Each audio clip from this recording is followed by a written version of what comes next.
You could understand why Vladimir Putin is smiling. First, a state visit to India that highlighted how Western efforts to isolate Russia have failed. Then America's new national security strategy, published by the White House. The previous version, under Joe Biden, had described the acute threat posed by Russia and talked about Russian aggression.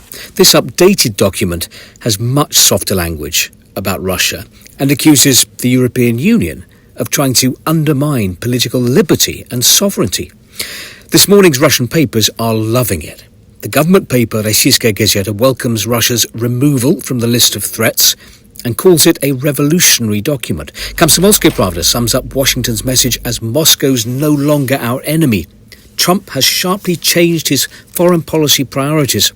The document talks about Europe almost with disdain, telling it to stop riding on the back of America for defence and security. The Europeans must take care of this themselves. And it's time to stop perceiving NATO as a perpetually expanding alliance. The headline in Moskovsky Komsomolets: Trump isn't their daddy anymore. The paper quotes from the new security strategy.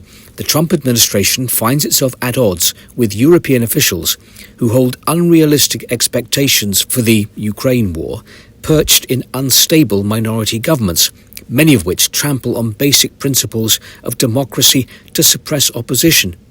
Then the paper writes this: recently, European leaders have developed quite a successful strategy for countering Trump. First, they praise and admire his words, but later, now, no laters are possible. That's it. The meteorite has struck, and it looks like the dinosaurs will soon be extinct.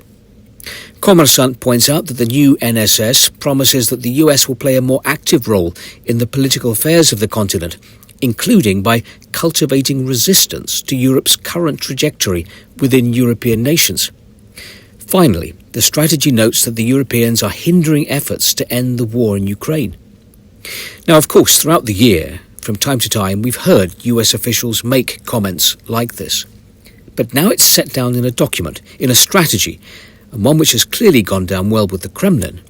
Komsomolskaya Pravda quotes Vladimir Putin's spokesman Dmitry Peskov as saying the adjustments in the updated strategy correspond in many ways to our vision. When it comes to the economy, though, the news isn't so good for Russia. Moskovsky Komsomolets reports that in Russia, 2026 may be fatal for banks. By October 2026, Russia may be hit by a systemic banking crisis. While Nezavissimaya Gazeta leads with, in Russia, petrol is now 8% more expensive than in the US.